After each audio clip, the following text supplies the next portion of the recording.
Hi, my name is Connor Riley, and on this episode of Connor and Coverage, we're going to be talking about rumors, but not the record by Fleetwood Mac, a different kind involving Georgia offensive coordinator Todd Monken.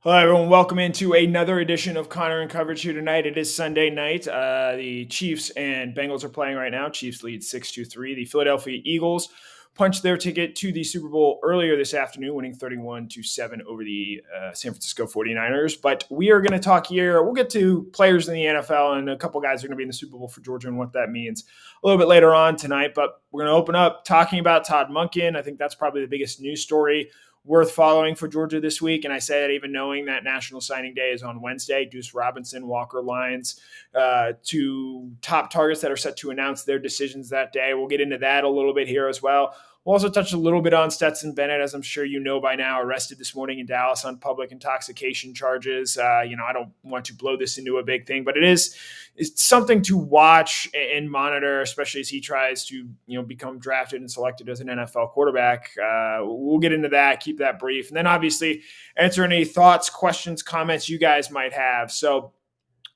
with that said, we are going to open up with Todd Monken. I think that is the biggest news. I think that is the most pertinent to where Georgia is in terms of what it could possibly be in 2023 as it aims to try and win its third consecutive national championship. We know this week that he interviewed with the Baltimore Ravens to be their offensive coordinator. We know he is reportedly set to interview with the Tampa Bay Buccaneers, a team he has past history with, this upcoming week as well. We also know, and it's worth pointing this out, that he was out on the road recruiting for Georgia this past week, stopping in to visit with Lions, who we mentioned a little bit ago, 2024 quarterback commit Ryan Puglisi in Connecticut on Friday, and Dylan Raiola out in Arizona as well. So we'll see where ultimately things go with Todd Monken in terms of, does he remain at Georgia? Or does he head back to the NFL? If I am ranking the opportunities in terms of, possible situations, I would go with the Baltimore Ravens, number one. I would go the Georgia job, number two. And I would go the Tampa Bay Bucs offensive coordinator, number three. I know there is some question about what is going to happen with Lamar Jackson as far as the quarterback situation there going forward. He does not have a deal in place, and it has been a very publicized back and forth between the two. But the way that I look at it is either you are bringing back Lamar Jackson and paying him to be your quarterback next year, or you're trading him to somebody else. And when you do that, you get back a bushel of picks, and likely one of those picks will be used on a quarterback. And this is, I think, a pretty good quarterback year. Guys like Bryce Young, CJ Stroud at the top of the draft, as well as some more intriguing, let's say, projects and Will Levis and Anthony Richardson. I think if Baltimore were to offer Todd Monken the job and he were to accept it, I think it would make a lot of sense. We've also seen in the recent past Baltimore go to the college ranks to find a defensive coordinator in Mike McDonald, a noted Georgia alum, as well as a Centennial High School alum, where I am from, go Knights, and had a lot of success with that this year. The Ravens, I think, after they acquired Roquan Smith from the middle of the season on, were one of, if not the best defenses in football this year. And I think McDonald's influence on this group has been a big reason why you saw the Ravens, without having Lamar Jackson, be a successful and playoff team. And you can see why a team like the Ravens or like the Tampa Bay Buccaneers looks at the success that Todd Monken had in college and says, hey, why can't we replicate that at the NFL level? Stetson Bennett, I think we'll touch on here a little bit later, as I mentioned earlier, was not a sure thing slam dunk quarterback when Todd Monken arrived there prior to the 2020 season. And we see where Stetson Bennett has gone from there. Well, Bennett deserves credit for that. I think just about everyone would be fair and correct in pointing out that Todd Monken does as good a job as anyone in the country in terms of developing quarterbacks. And these rumors coming up come at a very interesting time in his time at Georgia. In Monken's long and storied coaching career, it's worth pointing out only once has he been at a spot for more than 3 seasons. That came from 2007 to 2010 when he was the Jaguars wide receivers coach there. So this is a very different set of terms that he walks into. Georgia fans have been correct in pointing out he is the highest paid offensive coordinator in college football, making north of $2 million.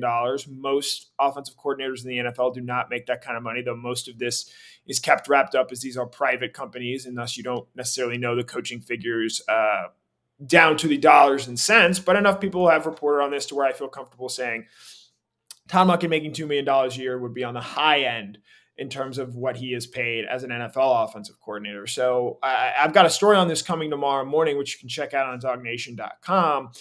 Monken doesn't make this move for money. Monken's going to be well paid, making over seven figures, whether he's coaching at Georgia next year or whether he's coaching in the NFL. I think this is what does Monken ultimately want to be? And ultimately, where does he want to go going forward? He can continue to be the offensive coordinator at Georgia and be incredibly successful in that. But we did see this past year with this offense being a top 5 offense, both in terms of points per game and yards per game, he didn't really sniff any sort of head coaching openings. I know he'd been mentioned as a possible candidate for the Purdue job, but despite all the success he's had at Georgia, winning back-to-back national championships as the offensive coordinator and play caller for this program, he hasn't really made, I think, any progress towards getting closer to being a college head coach. And I think ultimately that's what he would like to be. And if that's continuing to be the case for Monken, maybe why not go back to the NFL? And Monken, like so many other coaches on this Georgia staff, he's a competitor. He wants to see how he can do and what he can do against the best. And I will tell you, he's not satisfied with the way his time in the NFL ended the last time around, getting fired as the Tampa Bay Buccaneers offensive coordinator after one season, and then getting fired as the offensive coordinator in Cleveland after one season. I would note that he was not the play caller in 2019 with Cleveland, whereas if he takes either the Tampa Bay Buccaneers job or the Baltimore Ravens job, he would be the play caller in both those situations, as neither John Harbaugh or Todd Bowles, the head coach for Tampa, is a offensive play caller type head coach. And so there's that opportunity there, but there's also an opportunity here for Georgia as well. And I think it's worth keeping that in mind.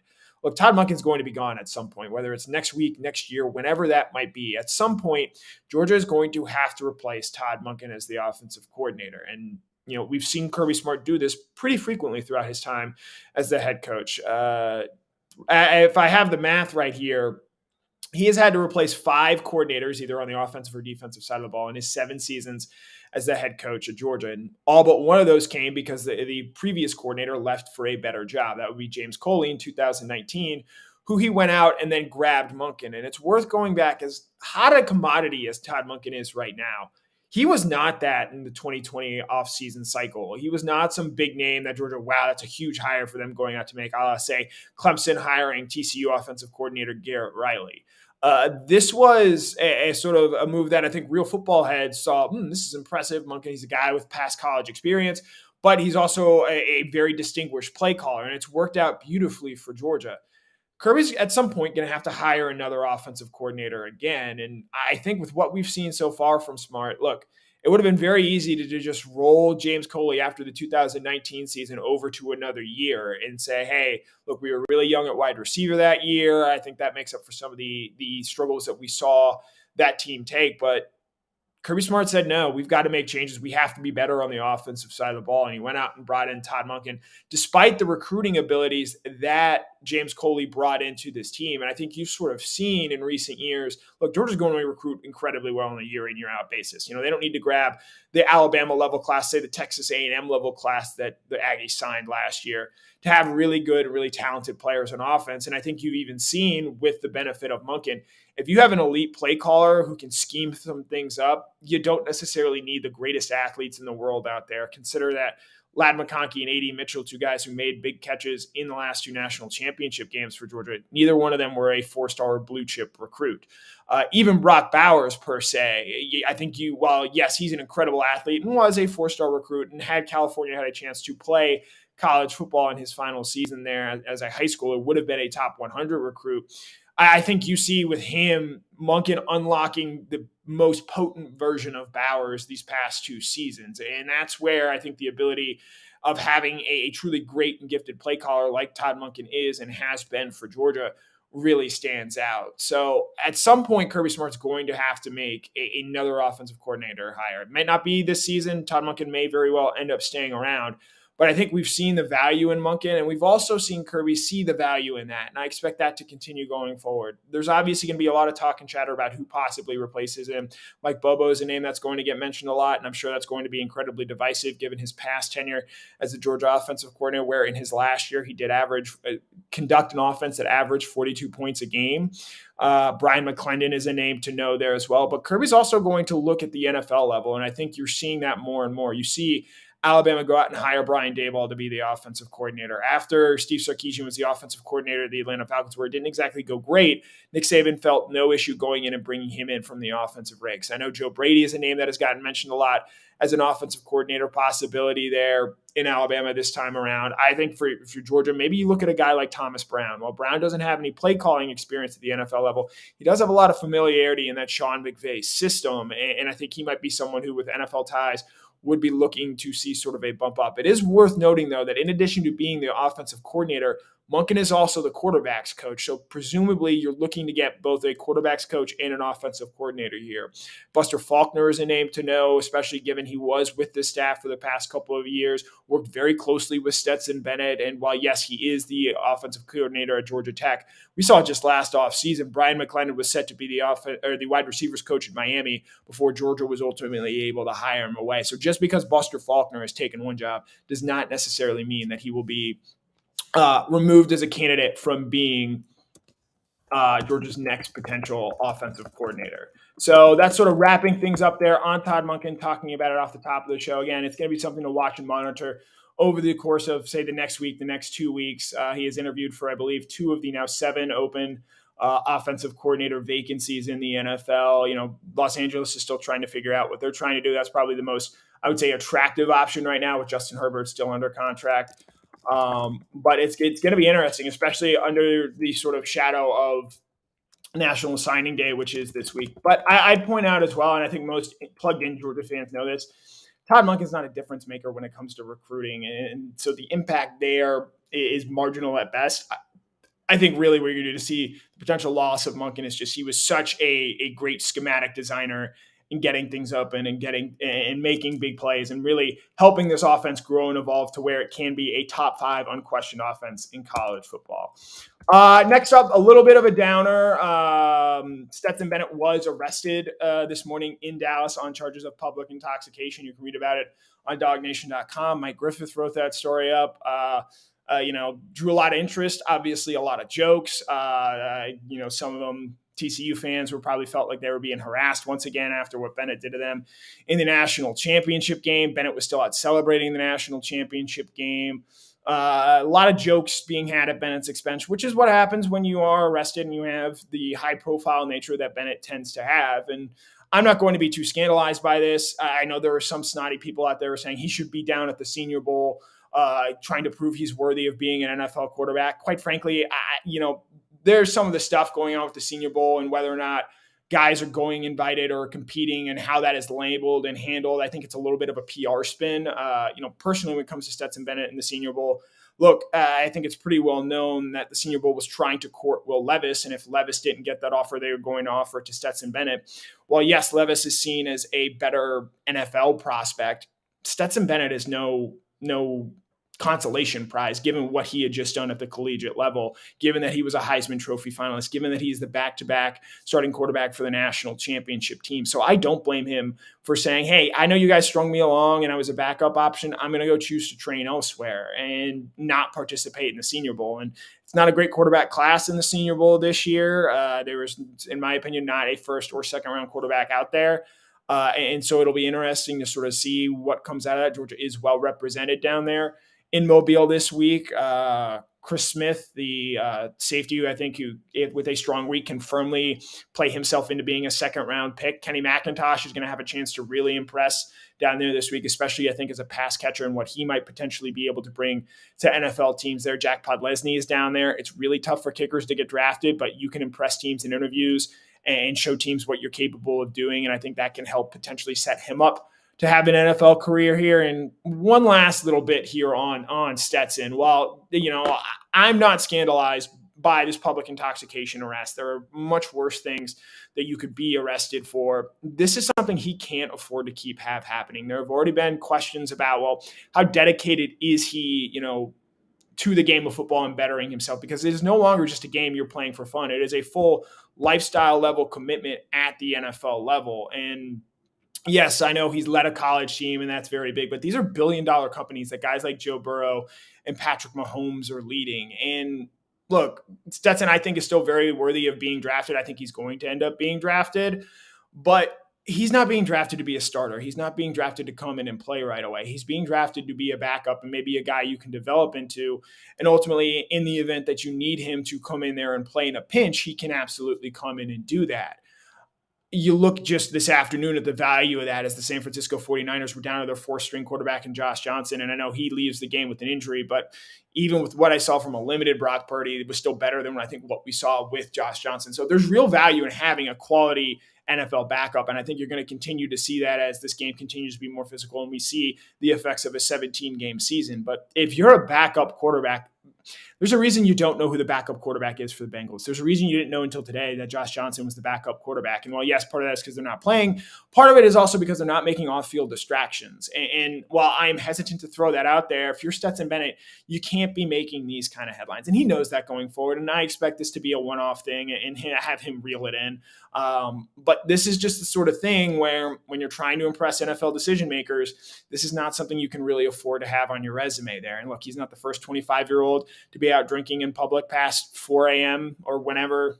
He was arrested at 6 a.m. this morning. He's not the first one to do that. He's not the last one to do that. But not everyone gets to be an NFL quarterback. And for Stetson to go on and try and do that, he can't afford to keep having these sort of negative distractions or headlines because ultimately at the NFL level, they're going to want to keep you quiet and see you just come in there, do your job, keep your head down, and keep things moving there. So I think that's a thing where Stetson's got to be careful. And look, he's ultimately going to have to answer to this, not to the public, not to the media, not to us, but to NFL teams and decision makers. They're going to ask him, hey, is this something we need to be worried about? Your drinking pattern, your drinking habits. Obviously, you mentioned that last year off the national championship game, him downing a bottle of Pappy, showing up drunk or not showing up drunk, but very clearly intoxicated and hungover for the Good Morning America interview the next day.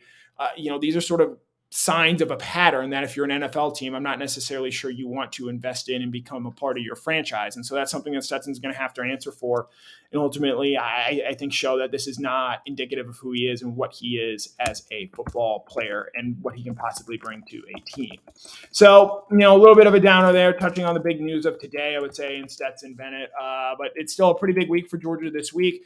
National Signing Day is on Wednesday. We're going to preview a little bit of this. Jeff Sintel, boots are going to be on the ground somewhere. I don't know if I'm at liberty to discuss where that is just yet, but we are going to have boots on the ground for some major announcements this week. On Wednesday, 5-star tight end Deuce Robinson, the number one player in his position, is set to announce where he will play his college football. It is worth noting that while it is expected to be a Georgia-USC decision, baseball also looms as a possibility here. It is the expectation that he might be a high Major League Baseball draft pick, and we will ultimately see how things play out there. He's a talented player, both on the football field and on the baseball diamond, and so it'll be interesting to continue to follow whether or not Deuce Robinson ultimately ends up making it to campus and what sort of decision he has to make in terms of, do I go on to become a professional baseball player or do I choose to be a football player and focus on that element there of it. Walker Lyons is another tight end that is set to announce his commitment on Wednesday, 4-star player, a little bit lower ranked, number 5 tight end, I believe, in the country. The interesting thing with Lyons is that he will not arrive on campus until the summer entering the 2024 season. So he is a Mormon, and he's going to set to take his Mormon mission, meaning he will not be enrolling this coming season, but will enroll for the start of the 2024 season. And so while, yes, he signs as a member of this class, if I have the math right, I don't believe he counts as a scholarship member for this team, but they essentially have him as a placeholder going forward there. So he's another talented tight end that is set to announce. And while there's a chance neither of these guys end up making it and helping out next year's team, I think it's certainly something to watch. I'm going to have a story on Todd Hartley at some point this week. I got a chance to talk to him about his ability as a recruit and why he's been as successful as he is, because even if Georgia doesn't get these two guys this week, and I'll say right here, the expectation is that I do think Georgia signs both of these players. They already have Lawson Lucky on campus. They already have Pierce Sperlin on campus, and both those guys are top 10 players at the tight end position. And I think Lucky is a guy who I think can do a variety of things for you in the football field, and I'll be interested to sort of see how he gets used, whether Todd Monken is calling plays or not. And Pierce Sperlin, there were some questions about him as he was coming off a labrum injury, and really impressed at the All-American Bowl, ends up solidifying his recruiting rankings, a top 100 overall player, is a guy who can do a lot of impressive things on the football field.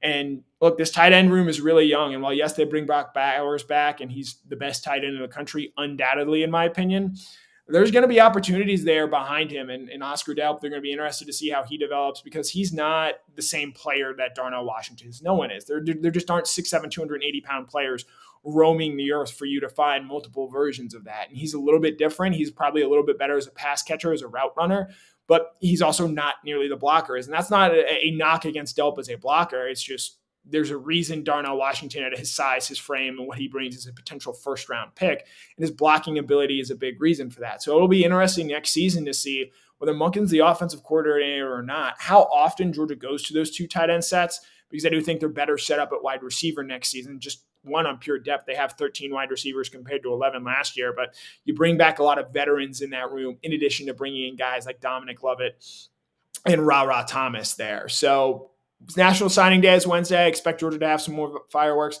Georgia's probably still going to finish with the number 2 overall recruiting class in the country, but it's still a loaded class, I believe. The tally that I had from this weekend, 12 players rank among the top 100 overall prospects per the On3 consensus. And so I think this is another loaded class. Great defensive players with some guys on the offensive side that I think you have to like their upside. Monroe Freeling is a guy who could very easily be a top tackle, and obviously he's going to take a year to develop, as pretty much most tackles do. I like Tyler Williams as a wide receiver, though I continue to hear really good things about Yazid Haynes and what he might potentially be able to bring early. He's really impressing early on. Roderick Robinson is a really impressive physical running back, and there's some encouraging things you've heard about his speed and what he might be able to do there. And then Bo Hughley is a guy who's got great size, great frame, and I think he has potential to develop into an impact player on the offensive line, along with mentioning previously the 2 tight ends that Georgia has signed. So on that offensive side of the ball, there's a lot to like there. And so with that, we are going to go ahead and open up to comments or questions, thoughts. If you have them, go ahead and ask them, put them in the chat. I'll do my best to answer them and sort of see where things could go right now. Let's see. Thoughts, comments. Yeah. Eric Emmett. Washington, I thought, was a really, really impactful player in the run game. It'll be interesting to see how Georgia replaced that. AI Clements, no new news on Ra Thomas since his arrest this past Monday. I would say the fact that he is still on the team as of this moment probably indicates going forward that he will be on the team and that he will not be dismissed. As far as a suspension or anything like that, I don't expect that to become public knowledge and sort of it to be handled internally. Javon Bullard, for example, was never publicly announced that he was suspended. He only missed the one game against Missouri earlier this season following his DUI arrest. So as far as Thomas going forward, we'll see if he's, able to play that first game of the season. If there's any sort of suspension stemming from that, I don't expect there to be one. I expect it, as Kirby Smart will say, when the next time we talk to him, for it to all be internally handled on Wednesday. Or he'll say that he'll say it'll be handled internally when discussing Thomas going forward and what that looks like. Let's see. Thoughts, comments.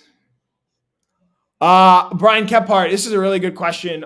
Scale 1 to 10 being where I would potentially see Monken Stanger going. I'll put it at a 5 right now. Obviously he has to ultimately get offered the job. I think it's worth keeping that in mind when you look at a guy like Jim Harbaugh, who has interviewed and talked with the Denver Broncos this year, the Minnesota Vikings last year. It's never formally been offered the job in either of those scenarios. And so I do think that ultimately has to happen.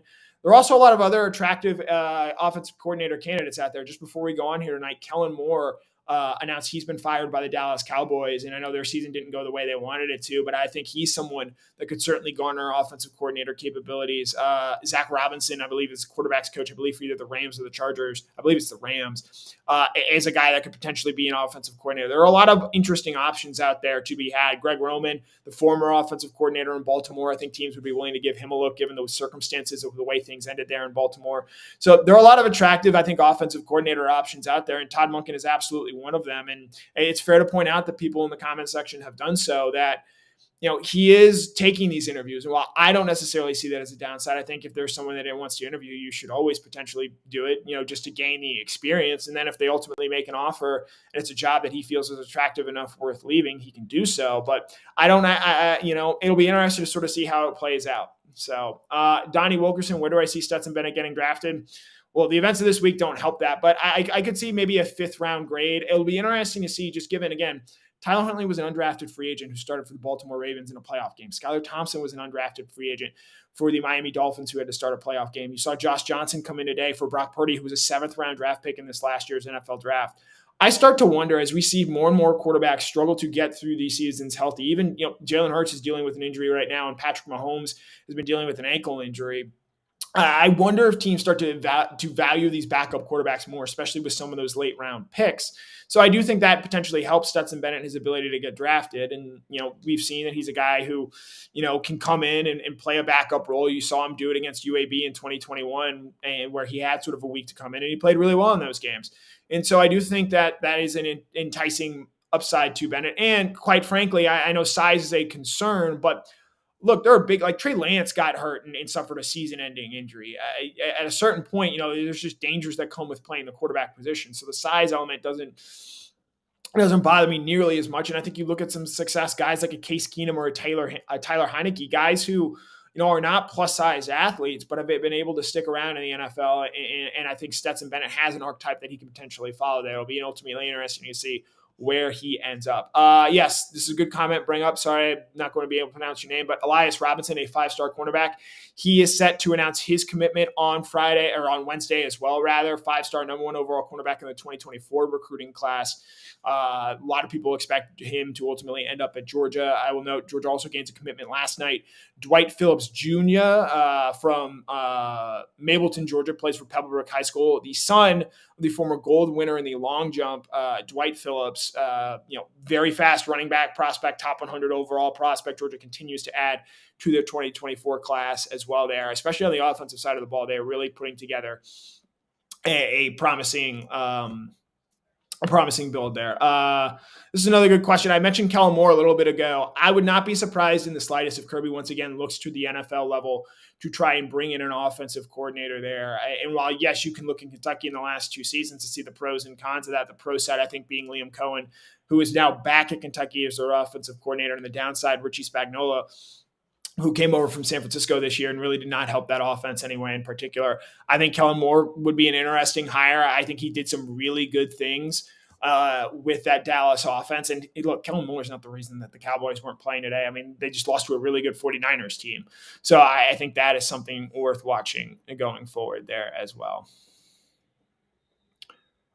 James Richards, I think if there's a short list, Bobo is on it. It'll be interesting. He does have experience with quarterbacks. And I think when Georgia, if they do have to replace Monken, they're going to be looking for a quarterbacks coach there as well going forward. Let's see. Thoughts, comments, questions. I see somebody is asking my mini golf game. Probably a 3. I didn't play very well on Wednesday, so is what it is. I'm no Brandon Adams when it comes to that. Let's see. Barry Watkins. So it is worth pointing out here, I don't think they'll interview him because it has already been reported that Mike McCarthy, the head coach, is going to take up play calling duties for the Cowboys this year.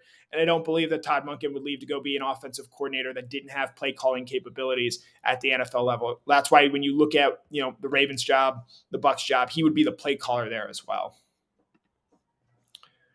Let's see. I see a lot of good questions about replacement OCs. I'll have a story on that if and when it ever happens.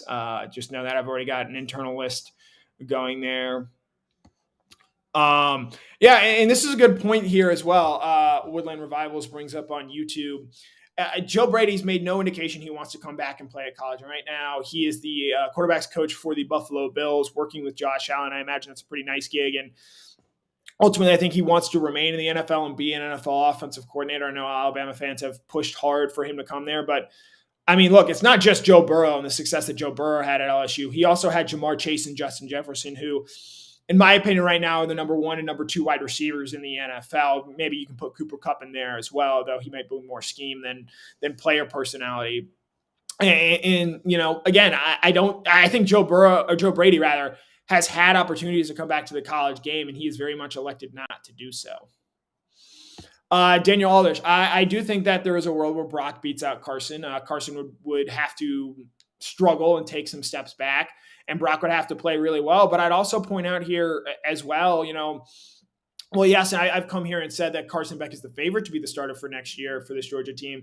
if there's a new offensive coordinator next year, even if it is a Buster Faulkner or a Mike Bobo who have been a part of this Georgia infrastructure, that changes things for this quarterback race and it opens things up. And so, while yes, Carson is still probably going to be the favorite, even in the event of an offensive coordinator change, that drastically changes things in the way this offense might look going forward, because quite frankly, they might have more skill sets to better fit that next system than what Carson Beck has right now. And again, that's all hypothetical, but I would absolutely not count out either Brock Vandagriff or Gunnar Stockton in that quarterback race behind Joe Burrow there.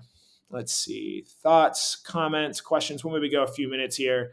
I imagine the game is at halftime. Let's see. Thoughts, comments. Keep scrolling. I'll scroll all the way down to the bottom. We'll maybe do one or two more good comments here. For 2023, positions that I think we are lacking, Georgia is lacking or in trouble at. I mean, the reality is none of them. Look, Georgia's recruited extremely well, and they've developed really well there as well. So I think right now they've earned the benefit of the doubt at a lot of these positions. Say, left tackle, who's going to replace Broderick Jones there, at that safety spot, who replaces Chris Smith. Look, they have a lot of options. They're not necessarily proven, but when I think you look at this team and the way they've gone about plugging and playing players before, Javon Bullard stepping in when William Poole was dismissed midseason, and Georgia didn't miss a beat and probably even got better at the star position as things went along. Darian Kendrick was MVP of the Orange Bowl last year, 4 interceptions, a very good corner for Georgia. Kamari Lassiter steps in, and there's very little drop off there. So I think this Georgia team has shown year in, year out, there's very little reason to be concerned about having to replace players. Again, Stetson Bennett was a Heisman finalist, moves on to the NFL. I'm not all that worried right now as it stands about what Georgia's going to do at the quarterback position, because I trust in the infrastructure of this program. One thing I will note, though, the special teams, I think, in a rare way, are a question mark for next year, in the sense that, yes, Brett Thorson is entering his second season, but I still don't really know what you have there in that punter position. He's certainly not what Jake Camarda was, but Jake Camarda is an incredible punter and was not going to be easily replaced. And that's not fair to compare Thorson to Camarda there. But what happens at this kicker spot? Jack Podlesny was a really accurate kicker for Georgia and made a lot of big kicks in his time at Georgia. And is it Jared Zirkle or is it going to be Peyton Woodring, the freshman? I kind of think right now it's going to end up being Woodring, and that's a lot to put on the plate of a freshman who won't be here till this summer. And so what does ultimately Georgia do with that kicker position? I know that's not exactly the most sexy answer, but quite frankly, I think Georgia's going to be fine at safety. I think what they can do some cool stuff. Maybe move Javon Bullard over to that safety spot and play Smoke Bowie at the star. They have Tyke Smith there as well. They have options in that secondary. David Daniels, Savannah, Janelle Aguero. They can play guys opposite Malachi Starks. At left tackle, Ernest Green is a name to watch. If they want to move some guys around, Michael Morris, Xavier Truss, I think maybe even a Tay Ratledge could potentially play left tackle, and you could slide in, say, a Morris, a Dylan Fairchild. At those guard positions there. Ernest Green is probably the guy to watch going in at that position. I think you feel good about what you have, bringing back Kendall Milton, who showed some real nice explosion later on in the year. And when you bring back Dejan Edwards as well, you don't need to rely on Milton to sort of take the pounding there at that running back position. And look, we'll talk about the quarterback position till the cows come home with Beck, Vandagriff, and Gunnar Stockton. But I feel quite frankly confident right now in whoever's going to be Georgia's quarterback next season, so long as Todd Monken is back. Ultimately, when they do make a new offensive coordinator hire, whoever it will be, it'll ultimately be interesting to sort of see how they go about setting up and installing their system and what that means going forward for the Bulldogs there. So that'll probably wrap it up for us here tonight. We're going to have plenty of content this week. Look, it's going to be a busy week, and you better buckle up and be ready for it. Todd Monken rumors are going to probably continue to persist throughout the week. Signing day is on Wednesday. We're going to have a ton of news out of that. Maybe potentially we'll get a chance to hear from Kirby Smart this week. We have not heard from him since the day after the national championship game. So a lot of busy news and notes and things to keep up on. Make sure to check out DawgNation for all of it. Mike will be with you on the beat tomorrow night, talking, I'm sure, the latest news and notes there. You're going to have Jeff Sintel on Wednesday, wrapping up National Signing Day. And you'll have Brandon Adams every Monday through Friday as well. So while we are, quote unquote, in the offseason, as anyone following Georgia football news and notes knows, there is no true end to the Georgia football news cycle. It is 365, 24/7, and quite frankly, I wouldn't have it any other way. So my name is Connor Riley. Thank you guys so much for tuning in. This has been Connor in Coverage, providing the latest on Todd Monken, Stetson Bennett, National Signing Day coming up, and we'll be back here again next week talking the latest Georgia news and notes, and I'm sure we'll figure out something to talk about because I don't think anyone would have thought we would have talked about Todd Monken or Stetson Bennett this past week. So thanks so much for tuning in, guys.